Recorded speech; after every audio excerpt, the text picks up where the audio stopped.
Педагог ретінде осы мектептің дамуына қандай үлес қостыңыз? Ой Алмас, сенің сұрағың өте орынды. Мен енді осы мектептің қабырғасында 18 жыл жұмыс жасаймын. Педагог ретінде қосқан үлесімді айтатын болсам, бұл мектеп ең басында 1961 жылы нөмірі 63 мектеп деп ашылған мектеп. Қанша жыл мектебімізде атау болған жоқ, 60-тан аса жыл мектебіміз тек қана 63 мектеп деп аталып келді. 2021 жылы мектебімізде үлкен жоба пайда болды. Ол жобаның атауы ұлыларды ұлықтау, Григорий Потанин есіміне саяхат деген. Осы жобаның жетекшісі болдым мен.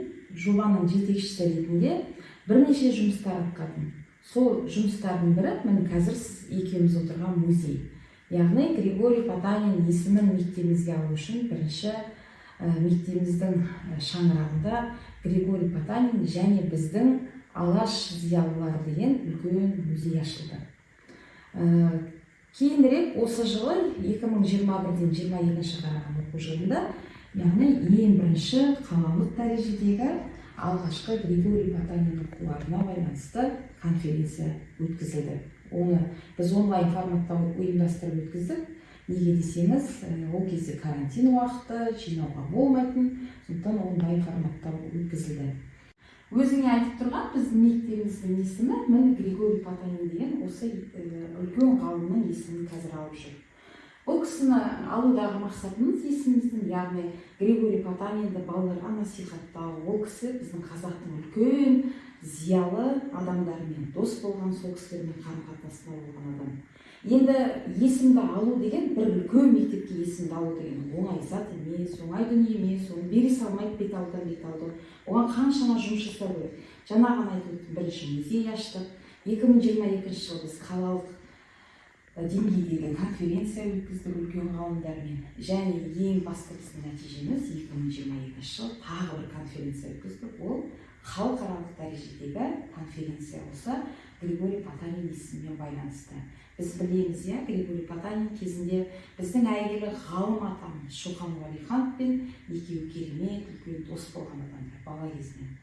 Яғни біз жаңағы халықаралық конференцияға Омск кадет корпусының, Томск университетінің, Көкшетау қаласындағы Шоқан Уәлиханов атындағы университеттің үлкен профессорларымен, Павлодар қаласындағы Торайғыров атындағы университеттің үлкен профессорларымен, біздің Қарағанды қаласындағы үлкен біздің профессор ағаларымыз, аталарымыздың көмегімен сол кісілерді біз осында ұйымдастырып, тартып, өзің сияқты мектеп оқушыларының қатысуымен жаңағындай үлкен конференция жүргіздік. Яғни біз ұйымдастырып осы дүниенің бәрін Потаниннің есімін насихаттап ұлықтадық. Осы жұмыстың бәрінің нәтижесінің арқасында 2022 жылдың қыркүйек айында, 5-ші қыркүйегінде біздің мектебімізге Григорий Потанин есімі берілді.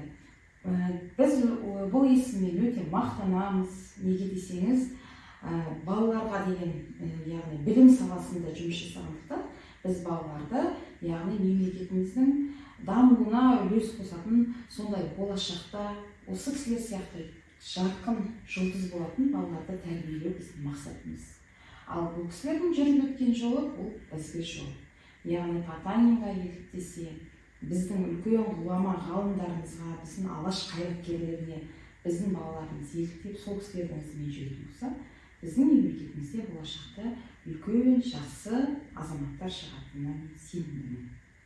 Менің осы мектептегі дамуға қосқан ең басты үлесім, яғни Потанин есімін осы біздің мектепке алудағы үлесім деп санаймын. Тағы да енді мақтанышпен айтатын дүнием, ол біздің мектебіміздің қабырғасында осы Потанин есімімен байланысты осы жобаның аясында шыққан конкурс біздің Қарағанды қаламыздың туған күніне арнайы жыл сайын өткізілетін Қарағандының туған жерім деген байқау. Бұл байқау өлкетану бағытында жүргізіледі. Әр жылда Қарағанды қаласының туған күніне орай біз жүргіземіз. Енді міне Алла жазса бұл қалалық деңгейде өткізіліп жатқан конкурсты міне алдағы дүйсенбі күні Сарыарқа дарыны балаларға қосымша білім беру орталығында қорғап, осы жобамды облыстық дәрежеге шығарып, осыны әрі қарай ұлықтай түсетін боламыз. Жас болса да бас болып, елеулі қызмет атқарып жүрген, өзгеге үлгі көрсетіп, патриоттық сезімін танытқан жобамыздың кейіпкерімен мақтанамыз.